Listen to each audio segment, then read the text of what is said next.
Last video में हमने question number 1 से लेके 10 तक कंप्लीट कर लिए थे। उन क्वेश्चंस को सीखा था कि इकाई का अंक कैसे ज्ञात किया जाता है।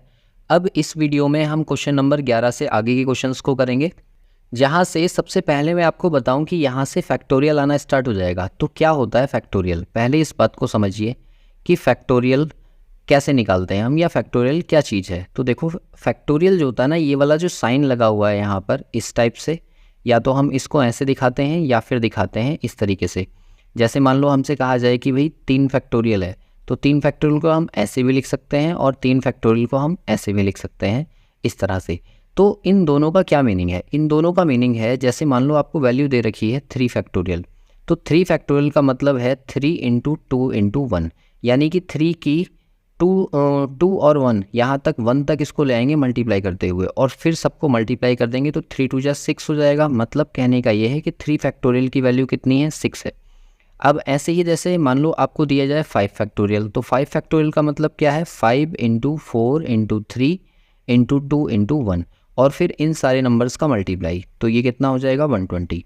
तो यहाँ से आप सीधे एक चीज़ समझ सकते हैं कि n फैक्टोरियल का क्या फॉर्मूला होता है। हर बार में देखो एक 1 माइनस होते जा रहा है ना, तो इसको हम लिखेंगे n minus 1, n minus 2, n minus 3, और इस तरह से ये आगे बढ़ता चला जाएगा। कहाँ तक जाएगा?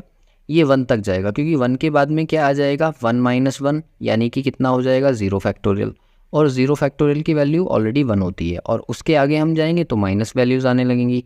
तो देखिए यहाँ से हम इस क्वेश्चन को सॉल्व कैसे करेंगे। यहाँ पर हमें दिया हुआ है 16 फैक्टोरियल और पूछा है कि 16 फैक्टोरियल को सॉल्व करने पर इकाई का अंक क्या होगा। तो 16 फैक्टोरियल को मैं कैसे लिखूँगा? 16 इंटू 15 इंटू 14 इंटू 13, और ऐसे ही ये इंटू करते हुए आगे बढ़ता चला जाएगा। कहाँ तक? 5 4 3 2 1 तक, 1 तक आ जाएगा। तो इस पूरी वैल्यू में अगर मुझसे पूछा हो कि इकाई का अंक क्या होगा, तो मैंने ये जो लास्ट के नंबर्स लिखे हैं, क्यों लिखे हैं? यहाँ से 5 देखो और ये 2 देखो, मतलब इस 16 फैक्टोरियल में कहीं पर मुझे 5 भी ज़रूर मिलेगा और 2 भी ज़रूर मिलेगा, और उन दोनों का मैं इंटू करूँगा तो यहाँ से क्या आएगा? 10, और 10 का इकाई का अंक क्या होगा? 0। अब ये जो 0 है, इसकी मैं किसी से भी मल्टीप्लाई कर लूँ, वापस से मुझे 0 ही तो मिलने वाला है। तो इसलिए मैं बोलूँगा कि 16 फैक्टोरियल में इकाई का अंक जो होगा वो 0 होगा, और सी जो होगा इसका सही आंसर हो जाएगा। जैसे क्वेश्चन नंबर 12 को देखो, इसमें कहा गया है कि 1 फैक्टोरियल, 2 फैक्टोरियल, 3 फैक्टोरियल, और ऐसे ही कहाँ तक 120 फैक्टोरियल तक के नंबर्स को अगर मैं प्लस करूँ, तो प्लस करने के बाद उसका इकाई का अंक क्या होगा। तो देखो यहाँ से अगर मैं निकालने की कोशिश करूँ तो 1 फैक्टोरियल की वैल्यू तो 1 ही होगी, और 2 फैक्टोरियल कितना होगा? 2 इंटू 1, यानी कि 2 ही आएगा। ऐसे ही 3 फैक्टोरियल कितना हो जाएगा? 3 इंटू 2 इंटू 1, यानी कि 6 हो जाएगा। ऐसे ही 4 फैक्टोरियल कितना होगा? तो ये हो जाएगा 4 इंटू 3 इंटू 2 इंटू 1, तो यहाँ से ये हो जाएगा 4 3 जा 12, 12 2 जा 24, यानी कि 24। और फिर 5 फैक्टोरियल निकालें तो भाई 5 की इंटू 24 से हो जाएगी, क्योंकि 4 फैक्टोरियल की वैल्यू मैंने अभी ऊपर निकाली है, तो ये आ गया 120। और ऐसे ही 6 फैक्टोरियल निकालूंगा तो फिर 120 की किससे इंटू हो जाएगी? 720। ठीक है, अब आप इस बात को ना ऑब्जर्व करो कि यहाँ से यहाँ तक आखिर हो क्या रहा है। तो स्टार्टिंग के जो 4 फैक्टोरियल तक की वैल्यू थी उसमें कहीं पर भी मुझे 0 नहीं मिला, लेकिन 5 फैक्टोरियल, फिर 6, फिर 7, फिर 8, फिर 9, इन सब में मुझे यूनिट प्लेस पर क्या मिलेगा? 0 ही तो मिलने वाला है। तो इसकी हेल्प से मैं इस क्वेश्चन को आसानी से बना सकता हूँ। कैसे? देखो, यहाँ से सबसे पहले 1 फैक्टोरियल दिया है, तो ये कितना होगा भाई? 1 अभी हमने निकाला था। ऐसे ही 2 फैक्टोरियल की वैल्यू कितनी हो जाएगी? ये 2 हो जाएगी, प्लस 3 फैक्टोरियल की वैल्यू कितनी आएगी? 6, तो 6 हो गया। और फिर 4 फैक्टोरियल कितना हो जाएगा? 24।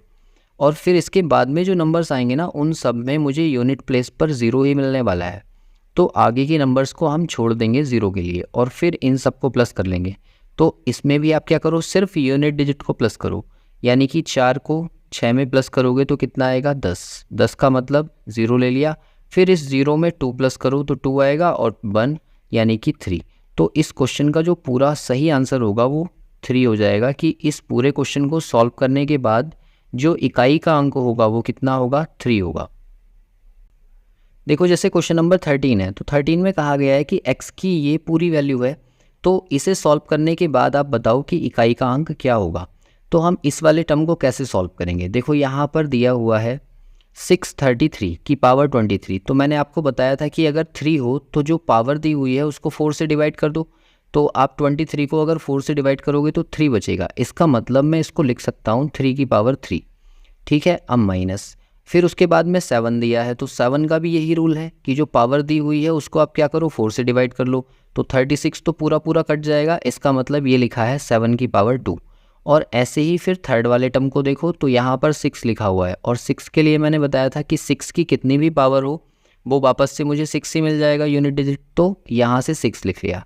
अब इस टर्म को अगर मैं सॉल्व करूँ तो 3 3 जा 9 3 जा 27 हो जाएगा यहाँ से, और यहाँ से इसको सॉल्व करेंगे तो ये 49 आएगा और प्लस 6। तो यहाँ से यूनिट डिजिट को सॉल्व करने की कोशिश करो। देखो यहाँ पर ये 7 है और ये कितना है, 6 है, तो इन दोनों को प्लस कर लो क्योंकि ये दोनों प्लस के हैं। अगर प्लस करेंगे 7 में 6 तो यहाँ से आएगा 13, और ये वाला जो 9 है ये है माइनस का, तो इसमें से 9 माइनस कर दो तो यहाँ से वापस मुझे कितना मिल रहा है, 4। यही मेरी यूनिट डिजिट होगी। ठीक है, तो इस क्वेश्चन का जो सही आंसर हो जाएगा वो 4 हो जाएगा, जो कि ऑप्शन डी में दिया हुआ है। देखो इसी के जैसा है क्वेश्चन नंबर 14 में कहा गया है ऐसे ही टर्म्स दिए हुए हैं। तो यहाँ पर 3 है। अब देखो यहाँ से 3 की पावर कितना है, 24। तो 24 तो पूरा पूरा कट जाएगा। तो पूरा कटने का मतलब ये नहीं है कि रिमाइंडर आप 0 लिखोगे, ऐसा करोगे तो गलत हो जाएगा, इसलिए क्योंकि इसकी वैल्यू कितनी होती है, 1 होती है। फिर हमको रखना पड़ेगा 3 की पावर 4। तो यहाँ से पहले टर्म में रख लेंगे हम 3 की पावर 4 माइनस, दूसरे में 7 दिया हुआ है तो 7 का वही 36 तो पूरा पूरा कट जाएगा, बचेगा कितना, 2। तो 7 की पावर 2 हो गया, और प्लस 6 की तो पावर कुछ भी कर लो वो 6 ही रहेगी, तो इसको 6 ही रहने दो। अब इसको आप सॉल्व करोगे तो 3 की पावर 4 कितना होता है भाई, 81, माइनस ये हो जाएगा 49 और प्लस 6। अब वापस से वही काम करो, इस वैल्यू को इसमें ऐड कर लो क्योंकि दोनों प्लस की हैं। तो 81 में अगर मैं 6 को ऐड करूं तो ये हो जाएगा 87, और उसमें से 49 को माइनस कर दो। तो 49 माइनस करोगे तो वापस से हमें कितना मिलेगा, 8, और 8 ही इसका क्या होगा, यूनिट डिजिट होगा। तो यूनिट डिजिट के लिए आप लगा दोगे ऑप्शन ए। क्वेश्चन नंबर 15 को देखो। लास्ट वीडियो में मैंने आपको बताया था कि 5 की कितनी भी पावर लगा दी जाए वो हमेशा से 5 ही मिलती है। तो आप यहाँ पर देखो यूनिट डिजिट कितना है मेरे पास, 7, और 7 की पावर 5 के टर्म्स आएंगे तो 7 की पावर 5 ही लगा दो। और 5 पावर अगर दे रखी है तो हम क्या करते हैं, उसको 4 से डिवाइड करते हैं। 4 से डिवाइड करेंगे तो रिमाइंडर बचेगा 1, यानी कि 7 की पावर 1। तो इसका जो आंसर हो जाएगा वो 7 ही हो जाएगा, जो कि ऑप्शन ए में दिया हुआ है। ये आसान क्वेश्चन था। इसके बाद देखो जैसे क्वेश्चन नंबर 16 है, तो 16 में यहाँ हमें दिया हुआ है 9। तो 9 की पावर हमें दी है 78। मैंने आपको क्या बताया था, जो भी पावर दी हुई है उसको आप किससे डिवाइड कर लो, 4 से। 4 से डिवाइड करोगे तो 1 टाइम्स जाएगा, यहाँ से 3 बचेगा 38, और 4 9 जा 36 होता है। तो यहाँ से कितना बचा, 2 रिमाइंडर बचा। इसका मतलब आप 9 पर 2 लगा दो, और 9 पर 2 का मतलब क्या है, 9 × 9 यानी कि 81, और 81 में यूनिट प्लेस क्या है, 1, यानी कि ए ऑप्शन इसका सही हो जाएगा। देखो ऐसा ना करके हम एक रूल और याद कर सकते हैं। मैंने आपको बताया था कि 9 और 4 का रूल मैं आपको नहीं बता रहा हूँ। क्यों नहीं बताया था, क्योंकि जनरली हम 4 से डिवाइड करके आंसर निकाल लेते हैं, लेकिन फिर भी आप चाहें तो इसको याद रख सकते हैं। जैसे मान लो 9 की पावर 1 आती तो 9 की पावर 1 का मतलब 9 ही होता। अब अगर मैं 9 की पावर 2 निकालना चाहूँ तो इसको लिखेंगे 9 × 9 यानी कि 81। अब इकाई का अंक क्या आएगा, 1। अब फिर से अगर 9 की पावर 3 निकालें तो 9 × 9 × 9 होगा। अब यहाँ से तो 1 आ गया था, और फिर उसकी 9 से इंटू करूँगा तो वापस से मुझे 9 मिल जाएगा। और फिर अगर मैं 9 की पावर 4 को कंसीडर करूँ तो 9 × 9 × 9 × 9, इन तीनों से तो मुझे 9 मिला था, और 9 की फिर से 9 से इंटू करेंगे तो यहाँ से वापस क्या हो जाएगा, 81, फिर से मुझे 1 मिल जाएगा। मतलब कहने का क्या है, मतलब कहने का ये है कि यहाँ से देखो आप या तो यूनिट डिजिट 9 आ रहा है या फिर 1 आ रहा है। तो ये कब कब आ रहा है इस चीज़ को नोटिस करो। तो यहाँ से देखो अगर मैंने 1 रखा था तो 9 आ रहा था, 3 रखा था तो 9 आया था, 5 रखूँगा तो फिर 9 आएगा। तो इसका मतलब ये जो 9 है ये कब आ रहा है, जब पावर ओड हो जा रही है, यानी कि विषम हो रही है। और 1 कब आ रहा है, जब पावर इवन हो जा रही है।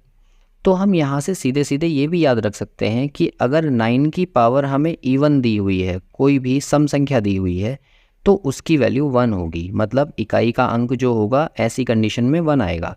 और अगर 9 की पावर ओड दे दी यानी कि विषम है, तो विषम के केस में वो वैल्यू 9 होगी। तो यहाँ से आप देखकर भी पहचान सकते हो डायरेक्टली कि 9 की पावर अगर 78 हमें दिया हुआ है तो 78 कैसा नंबर है, एक इवन नंबर है और सम संख्या होती है तो इकाईकांक 1 होता है, इसलिए आप डायरेक्ट भी ऑप्शन ए लगा सकते हो 4 से डिवाइड किए बिना। ऐसे ही 4 का रूल होता है, वहाँ पर भी इवन और ऑड के बेस पर हम नंबर्स को याद रख सकते हैं। अब देखो क्वेश्चन नंबर 17 को। तो 17 में आपको दिया हुआ है कि 32 की पावर 32 है और फिर इसके ऊपर भी 32 है। तो इसका क्या मतलब है? अगर मैं इसको इतने टर्म को देखूं तो यहाँ से आपको ये पता चल रहा होगा कि 32 की पावर में ना 32 को हम मल्टीप्लाई कर रहे हैं, 32 गुणा 32 गुणा 32 गुणा 32 और ये कहाँ तक कर रहे हैं हम? 32 टाइम्स कर रहे हैं। तो आपसे पूछा क्या गया है इस क्वेश्चन में कि इसको सॉल्व करने के बाद में आप बताओ इकाई का अंक क्या होगा। तो हम जनरली क्या करते हैं, कोई भी टर्म अगर हमें दिया हुआ है तो उसके इकाई के अंक को पकड़ते हैं। तो यहाँ पर 2 दिया है और 2 का क्या रूल होता है, उसकी पावर में जो भी टर्म आपको दिया हुआ है उसको डिवाइड करके देखो 4 से। अगर वो 4 से पूरा पूरा कट जाता है तो 4 ही पावर लगा दो और अगर नहीं कटता है तो जितना रिमाइंडर है वो पावर में लगा दो। तो यहाँ आप देखो अगर मैं 4 से डिवाइड करूँ तो पहले ही टर्म को डिवाइड करने पर 32 4 से कट जाएगा ना 8 टाइम्स, मतलब कटने के बाद अगर कम्प्लीटली कट रहा है तो इसका मतलब 2 की पावर 4 लगा दो। और 2 की पावर 4 क्या होती है? 2 इंटू 2 इंटू 2 इंटू 2 यानी कि 16। तो इसका जो इकाई का अंक हो जाएगा वो 6 हो जाएगा। बहुत ही सिंपल क्वेश्चन है। इसके बाद देखिए क्वेश्चन नंबर 18 को। 18 में कहा गया है कि 1 की पावर 1 हो इंटू 3 की पावर 3, 5 की पावर 5, 7 की पावर 7। इस तरह से अगर हमें 99 की पावर 99 तक की सीरीज़ दी जाए तो उसमें इकाई का अंक क्या होगा। तो इस क्वेश्चन को ना आप इतना डिफ़िकल्ट ना समझें, सीधे सीधे देखें कि इसमें कौन से टर्म्स दिए हुए हैं। आप एक बात सोचो कि यहाँ मुझे 5 तो दिख ही रहा है, अगर 5 मुझे यहाँ दिख रहा है और कहीं से मुझे 2 मिल जाता तो 5 2 जा 10 यानी कि इसका यूनिट डिजिट कितना हो जाता? 0। लेकिन यहाँ पर इस सीरीज़ को अगर हम देखें तो यहाँ क्या आपको लगता है कि इसमें बीच में कहीं पर हमें सम संख्या मिलेगी? कहीं से कहीं तक नहीं मिलेगी, क्योंकि ये तो ऑड नंबर्स हैं सारे, 1 3 5 7 इस तरह से बढ़ रही है सीरीज़। तो इसका मतलब ये वाला 2 तो हमें मिलना ही नहीं है। और अगर 2 नहीं मिलना है तो इसका मतलब ये हो गया कि 5 की मल्टीप्लाई किसी ऑड नंबर से होगी यानी कि विषम संख्या से होगी। और मैंने आपको बताया था कि अगर 5 का मल्टीप्लाई किसी विषम संख्या से होता है तो वो 5 ही हमें इकाई का अंक ला कर देता है। तो इसका आंसर जो होगा ऑप्शन ए करेक्ट हो जाएगा कि इसका यूनिट प्लेस 5 ही होगा। ऐसे ही देखो क्वेश्चन नंबर 19। तो क्वेश्चन नंबर 19 में क्या कहा गया है कि ये वाले जो टर्म्स हैं इस पूरे व्यंजन को सॉल्व करने के बाद में आप बताओ इकाई का अंक क्या होगा। तो आप इसमें सबसे पहले एक चीज़ ढूंढो। देखो यहाँ पर 2 दिख रहा है मुझे और यहाँ पर 5 दिख रहा है। तो अगर इन दोनों की मल्टीप्लाई हम कर दें कि 2 की इंटू 5 से होगी तो क्या मिलेगा? 10। और 10 का आएगा इकाई का अंक 0। अब 0 की मल्टीप्लाई मैं किसी से भी कर दूं वो वापस से मुझे 0 ही तो मिलना है। तो इसलिए इसका जो आंसर हो जाएगा बी करेक्ट हो जाएगा कि इसके सॉल्यूशन में इकाई का अंक 0 होगा। देखो इस क्वेश्चन को हमने सॉल्व नहीं करना है कहीं से कहीं तक, सिर्फ आपको ये चीज़ें याद रखनी है कि यार 2 की 5 से इंटू होती है तो हमें 0 मिल जाता है, तो 0 की इंटू किसी से भी हो वो वापस से 0 ही मिलेगा। अब देखो जैसे क्वेश्चन नंबर 20 है, तो 20 एक अच्छा क्वेश्चन है। यहाँ से देखो यहाँ मैं 4 की पावर 1 लिख सकता हूँ और इसमें क्या दिया हुआ है, एक सीरीज़ दी है 1 2 3 4 5 6 पावर दे रखी है 100 तक, और एक बार 4 है एक बार 9 है, एक बार 4 है एक बार 9 है, इस तरह से ये अल्टरनेट चल रही है। तो आप एक बात सोचो, अगर मेरे पास 100 टर्म्स हैं और 100 में से पहला 4 था, फिर 4 है, फिर 4 है, एक को छोड़कर, तो और ऐसे ही अल्टरनेट ये बढ़ते चले जा रहे हैं, 9 9 फिर, है ना। तो यहाँ से हमें ये पता चल रहा है कि 4 के कितने टर्म्स होंगे 50, और ऐसे ही 9 के कितने टर्म्स होंगे 50, तभी तो 100 बनेंगे सारे मिलाकर। तो इसको सीरीज़ को आप ऐसे लिख लो कि 4 की पावर 1 रहेगा, फिर 4 की पावर 3 रहेगा, फिर 4 की पावर 5 रहेगा, और इस तरह से ये कितने टर्म्स हैं, ये 50 टर्म्स हैं, ठीक है। और ये एक साइड हो गए, और प्लस फिर 9 वाले जो हैं उनको अलग कर लो, यानी कि 9 की पावर 2 और प्लस 9 की पावर 4 होगा, फिर 9 की पावर 6 होगा, और इस तरह से ये भी कितने होंगे, ये भी 50 टर्म्स होंगे। अब ये भी 50 टर्म्स दोनों मिलाकर 100 हो गए। तो आगे अब इसको सॉल्व करो। देखो अब देखो यहाँ से ना आपको एक चीज़ याद रखनी है, मैंने अभी आपको 9 का रूल सिखाया था, आप 4 पे उसे लगा कर देखो। अगर 4 की पावर 1 होती तो 4 ही आता, और 4 की पावर 2 होती तो आता 16। 16 का मतलब 6। ऐसे ही 4 की पावर 3 होती तो फिर मैं 6 की इंटू फिर 4 से करता तो कितना हो जाता, ये 4 आ जाता। और फिर 4 की पावर 4 अगर हम करके देखें तो फिर से इस 4 की इंटू 4 से होगी तो 6 आएगा। यहाँ पर भी आप देखो अल्टरनेट चल रहे हैं, 4 आएगा फिर 4, यहाँ पर 6। तो ओवरऑल यहाँ से एक बात आप याद रख सकते हो कि 4 की पावर अगर एक इवन नंबर है, सम संख्या है, तो सम के केस में आप देखो 6 आ रहा है हर बार, तो इकाई का अंक 6 होगा। और ऐसे ही अगर यहाँ पर पावर में ऑड लिखा हुआ है, विषम लिखा हुआ है, तो फिर विषम में देखो यहाँ कितना आया था, 4 आया था, फिर से 4 आया था, तो यहाँ से 4 याद रखो। मतलब 4 के लिए आप ऑड और इवन पावर के बेस पर इसको सेपरेट कर सकते हो, है ना। ऐसे ही 9 का रूल मैंने अभी आपको बता दिया था कि 9 की पावर में अगर कोई इवन नंबर लिखा हुआ है, सम संख्या लिखी है, तो हमारा इकाई का अंक 1 होता है। और 9 की पावर में अगर ऑड नंबर लिखा है यानी कि विषम संख्या लिखी है तो इकाई का अंक हमारा 9 होता है। अब ये दोनों के बेस पर इस सवाल को सॉल्व करने की कोशिश करो। आप यहाँ से देखो, ये 4 की पावर 1 है, 4 की पावर 3 है, 4 की पावर 5 है, तो हर बार से आप देख पा रहे होगे कि ऑड नंबर मिल रहा है मुझे। अगर ऑड होता है तो इकाई का अंक 4 ही तो होगा। और इस तरह के कितने टर्म्स आएंगे, 50, तो 4 की इंटू 50 से कर लो, ये आगे सारे कंप्लीट। ऐसे ही प्लस, फिर इसको देखो 9 में सारे के सारे क्या दे रखे हैं, इवन नंबर्स दे रखे हैं, तो इवन नंबर्स में 1 ही तो आएगा, तो 1 की इंटू कर लो किससे, कितने टर्म्स है 50, तो 50 से। अब यहाँ से क्या मिलेगा, इसकी मल्टीप्लाई करोगे तो कितना हो जाएगा, ये 200, और प्लस इसकी मल्टीप्लाई करोगे तो ये 50। दोनों को अगर प्लस कर लें तो 250, और इस 250 में यूनिट डिजिट क्या आया, तो यहाँ से यूनिट डिजिट हमारा 0 आ रहा है, और 0 ही इसका आंसर है, यानी कि बी जो होगा, बी सही आंसर है। क्वेश्चन नंबर 21 को देखो। 21 में कहा गया है कि 1 फैक्टोरियल, 2 फैक्टोरियल, 3 फैक्टोरियल, 4 फैक्टोरियल और 100 फैक्टोरियल तक जा रहे हैं, और अगर उसको हम ऐड कर दें तो इकाई का अंक क्या होगा। ये क्वेश्चन मैंने आपको करा रखा है। इसमें आपको क्या करना है, 1 फैक्टोरियल की वैल्यू 1 हो गई, प्लस अब 2 फैक्टोरियल है तो वो क्या होगा, 2 इंटू 1, प्लस 3 फैक्टोरियल है तो वो होगा 3 इंटू 2 इंटू 1, प्लस 4 फैक्टोरियल आएगा तो 4 इंटू 3 इंटू 2 इंटू 1, फिर प्लस इसके बाद 5 फैक्टोरियल आएगा तो 5 factorial 5 into 4 into 3 into 2 into 1। ठीक है, ये वाली वैल्यू बनेगी। अब आप एक बात सोचो, इसके आगे के जितने भी फैक्टोरियल्स आएंगे उन सब में 5 और 2 तो रहेगा ही रहेगा, तो आप ये कहो ना कि इसके आगे के सारे 0 हो जाएंगे। तो आप इसको सॉल्व कर लो, यहाँ से 1 आ गया 1, प्लस यहाँ से आ जाएगा 2, ये 2 हो गया, प्लस 3 2 जा 6, यहाँ से 6 आ गया, और प्लस इसकी मल्टीप्लाई करोगे तो ये कितना हो जाएगा, 4 3 जा 12, 12 2 जा 24, और प्लस इसके बाद आएगा ये 120, तो 120 का मतलब 0, फिर उससे आगे 0, फिर उससे आगे 0, इस तरह से 0 बनता जाएगा। तो इन सबको आपको प्लस कर देना है, तो प्लस करो, पूरे नहीं करने हैं। 4 और 6 को प्लस करोगे तो 10 आएगा, 10 का 0, और 0 में ये प्लस कर दिया तो 3, यानी कि इसका जो सही आंसर होगा वो 3, सी ऑप्शन करेक्ट है। क्वेश्चन नंबर 22 को देखो। 22 में दे रखा है फैक्टोरियल की पावर्स भी दे रखी हैं, तो इससे भी आपको डरने की 1% भी ज़रूरत नहीं है। क्यों ही डरना है, देखो 1 फैक्टोरियल की वैल्यू क्या होती है 1, और 1 की पावर 1 लगाएंगे तो 1 ही तो आएगा। ठीक है, ऐसे ही 2 फैक्टोरियल की वैल्यू क्या होती है 2, तो 2 की पावर 2 लगाएंगे तो कितना आएगा 4 आएगा। फिर प्लस 3 अभी हमने निकाला था 6 होता है, तो 6 की पावर 3 दे रखी है, तो यानी कि 216 हो जाएगी ये, और प्लस इसके बाद में जो वैल्यू आएगी वो 4 आएगा, तो 4 की पावर कितनी हो जाएगी भाई 4, हर बार में पावर उतनी ही है ना जितना फैक्टोरियल है, तो 4 फैक्टोरियल की पावर कितनी आ जाएगी 4। अब 4 आएगा तो 4 की पावर 4 कितना होता है 256, तो ये वैल्यू लिख ली। अब इसके बाद जो आएगा वो आएगा 5 फैक्टोरियल, तो 5 फैक्टोरियल में तो 0 मिलेगा ना, और 0 की पावर कुछ भी हो वो 0 ही आएगा, मतलब इसके आगे के जितने भी टर्म्स होंगे उन सब में 0 ही आने वाला है, और 0 ही आने वाला है, तो आगे की टर्म्स मुझे क्यों ही सॉल्व करने हैं, मुझे सिर्फ इतना सा सॉल्व करना है। और इसे ऐड कैसे करेंगे, 6 और 6 12, 12 और 4 16, 16 और 1 17, 17 का मतलब यूनिट डिजिट कितनी हो जाएगी 7, और साथ ही इस क्वेश्चन का सही आंसर है, यानी कि ऑप्शन बी। क्वेश्चन नंबर 23 को देखो। 23 में बड़ी वैल्यूज़ हो जाएंगी, तो बड़ी वैल्यूज़ से भी आपको क्यों ही डरना है।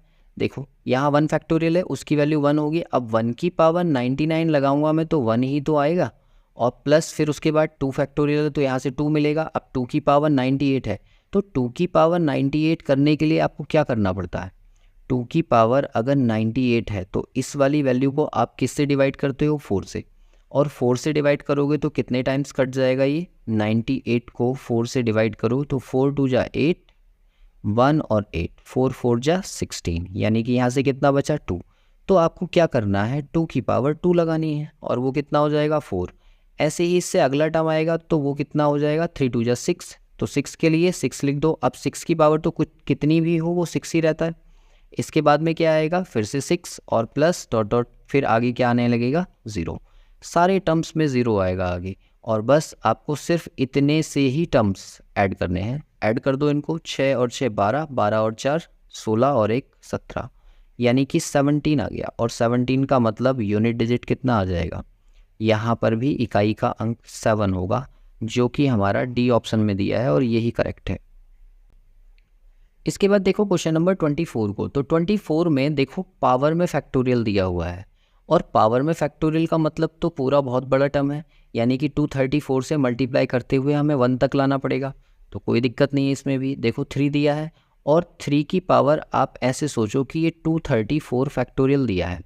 अब याद करो कि 3 का रूल क्या होता है? 3 का रूल होता है कि अगर पावर जो है उसको हम डिवाइड कर रहे हैं किससे? 4 से, तो जितना रिमाइंडर बचता है वही पावर में लगाते हैं। तो अब आप एक बात सोचो, यहाँ पर 234 फैक्टोरियल दिया है, तो फैक्टोरियल का मतलब तो ये है ना कि 234 गुणा 233 फिर इंटू 232, ऐसे ही करके हम कहाँ तक आएंगे? 1 तक। इतने सारे टर्म्स होंगे, तो क्या इसमें कोई सा एक टर्म ऐसा नहीं मिलेगा जो 4 से पूरा पूरा डिवाइड हो जाए? बेशक मिलेगा। तो इसका मतलब ये है कि इसको हम 3 की पावर 4 लिख लेंगे। ऐसे ही यहाँ पर कितना दिया है? 4, तो यहाँ पर इंटू 4 की पावर अगर 973 फैक्टोरियल दिया है तो इसको भी मैं 4 की पावर 4 लिख लूँगा। मतलब आपको क्या ध्यान रखना है, अगर कोई टर्म x दिया हुआ है और उसके पावर में n फैक्टोरियल दिया हुआ है, तो ये जो n फैक्टोरियल है अगर ये 4 फैक्टोरियल से बड़ा है, अगर 4 फैक्टोरियल से बड़ा है तो ये पावर हमेशा 4 से कटेगी। तो आपको कुछ नहीं करना है, x की पावर 4 लगा लेना है और बस सवाल को सॉल्व कर देना है। अब बस यहाँ से तो हमारा आसान सॉल्व हो ही जाएगा क्वेश्चन। 3 की पावर 4 लिखा है, 3 की पावर 4 का मतलब क्या है? 1, यानी कि 81 का 1 आ जाएगा, और इंटू 4 की पावर 4, 4 की पावर कैसे नंबर है? ये इवन नंबर है, तो इवन नंबर अगर होता है तो क्या आ जाता है? 6, तो 6, यानी कि इसका जो इकाई का अंक होगा वो कितना हो जाएगा? 6, जो कि ऑप्शन बी में दिया है और बी ही इसका सही आंसर है। इसके बाद देखिए क्वेश्चन नंबर 25 को। तो 25 में दिया हुआ है 1 की पावर 3, 2 की पावर 3, 3 की पावर 3। तो यहाँ से ना एक फॉर्मूला आप याद रखना। देखो ये फॉर्मूले ना बहुत काम आएंगे आपके। पहला फॉर्मूला है कि 1 की पावर 3 हो, 2 की पावर 3 हो, 3 की पावर 3 हो, और इस तरह से ये कितने टर्म्स हों? n टर्म्स हों जिनकी पावर 3 हो रही है। तो इसका हम डायरेक्ट सम निकाल सकते हैं, वो होता है n+1/2 का होल स्क्वायर। ठीक है, ये फॉर्मूला है, फॉर्मूला याद रखना है आपको। यहाँ से देखो एक फॉर्मूला और आप याद रखना, जैसे मान लो यहाँ क्यूब की जगह स्क्वायर होते, 1 स्क्वायर फिर 2 स्क्वायर फिर 3 स्क्वायर प्लस 4 स्क्वायर, और इस तरह से ये कितने टर्म्स होते? n स्क्वायर टर्म्स तक ये जाते। तो हम इसको भी डायरेक्ट सम निकाल सकते हैं, n+1 2n+1/6। ये डायरेक्ट फार्मूला लगा सकते हैं और इस सीरीज़ का सम निकाल सकते हैं। और एक सिंपल डायरेक्ट अगर वैल्यूज़ दी हैं 1 + 2 + 3 + 4 + 5 + 6, इस तरह से ये n टर्म्स अगर प्लस होते हैं तो इसका भी सम हम डायरेक्ट निकाल सकते हैं, n+1/2। ये जो 3 फार्मूले हैं, एक ये और एक ये आपको काफ़ी हेल्प करेंगे, इनको आप याद कर लेना। यहाँ पर हम कौन सा फार्मूला यूज़ कर रहे हैं? ये वाला। देखो जैसे यहाँ क्यूब दिए हुए हैं, तो क्यूब में पहला जो फार्मूला लिखा हुआ है इस फार्मूले को अप्लाई कर दो। तो यहाँ कितने टर्म्स हैं? 101, यानी कि n की जो वैल्यू है ना वो हमारे लिए 101 है, और 101 है तो आप इस फार्मूले में भरो तो कितना आएगा? ये 101 इंटू यहाँ लिखा जाएगा 101 + 1, तो कितना हो जाएगा? ये 102, और अपॉन में कितना है? 2, और इस पूरी वैल्यू का हो गया यहाँ से होल स्क्वायर। अब होल स्क्वायर हम सॉल्व नहीं कर रहे, सीधे सीधे देखो ये टर्म्स कट जाएंगे, 101 इंटू 102। अब क्योंकि स्क्वायर है तो स्क्वायर है इसलिए इसको एक बार और लिख लो, 101 इंटू 102, और अपॉन में ये 2 का भी स्क्वायर है तो इसको लिख लो 2 इंटू 2। ठीक है, अब यहाँ से इन टर्म्स को कट करने की कोशिश करो तो 2 से देखो ये कट जाएगा 51 टाइम्स, और इस वाले 2 से ये कट जाएगा 51 टाइम्स, यानी कि ये टर्म कितना बन जाएगा 101 इंटू 51 इंटू 101 इंटू 51। आप इस पूरे टर्म को सॉल्व कर लो मल्टीप्लाई करने के बाद, तो देखो यहाँ से 1 आ रहा है, यहाँ से 1 आ रहा है, यहाँ से भी 1 है इसका इकाई का अंक, और यहाँ से भी 1, इसकी इससे इंटू, इसकी इससे इंटू और इसकी इससे इंटू। हमेशा जो इकाई का अंक बनेगा इसमें वो क्या बनेगा, 1 ही तो बनेगा, तो 1 ही इसका आंसर हो जाएगा, जो कि ऑप्शन डी में दिया हुआ है, और डी ही इसका करेक्ट आंसर है। ये जो फॉर्मूले थे ये किसी और क्वेश्चन में भी आप यूज़ कर सकते हैं, जैसे यहाँ पर क्यूब सीरीज़ थी, अगर स्क्वायर की होती तो मैं इस फॉर्मूले को अप्लाई करता, या सिंगल सीरीज़ होती तो इसको लगा लेते। क्वेश्चन नंबर 26 को देखो, इसमें कहा है कि निम्न में से कौन सा किसी पूर्ण वर्ग संख्या का इकाई अंक नहीं हो सकता। तो ये तो आप याद ही रखो, 8 हो जाएगा ऐसा नंबर, 8 किसी के भी स्क्वायर में नहीं आता, तो आप 8 लगा दो, सीधे सीधे आंसर है। इसके बाद देखो, अभी जो मैं बात कर रहा था उसी फॉर्मूले से यहाँ पर कैसी सीरीज़ दी है हमें, स्क्वायर सीरीज़ दी है। अगर स्क्वायर सीरीज़ होती है 1 square plus 2 square plus 3 square plus 4 square, इस तरह से अगर मेरे पास n स्क्वायर टर्म्स तक जा रहे हैं तो इसका सम मैं डायरेक्ट निकाल सकता हूँ, n प्लस 1 2n प्लस 1, इस फॉर्मूले को डायरेक्ट अप्लाई करके, और इसको डायरेक्ट हम अप्लाई करेंगे तो n की वैल्यू हमारे लिए यहाँ क्या है 100। अगर n 100 है तो इस फॉर्मूले में भर दो 100 इंटू 100 प्लस 1 यानी कि 101, और इंटू 100 की इसमें 2 से इंटू होगा 200, और प्लस 1 यानी कि 201 अपॉन 2। और इस वाले टर्म को आपको सॉल्व करना है, तो इस वाले टर्म को सॉल्व करने के लिए इस वाले 2 से कट कर दो इसको 50 टाइम्स, तो फाइनली आपको क्या मिलेगा 50 इंटू 101 इंटू 201, तो 1 की इंटू 1 से होगी और 1 की इंटू 0 से होगी, तो इसका जो इकाई का अंक आएगा वो क्या आ जाएगा 0।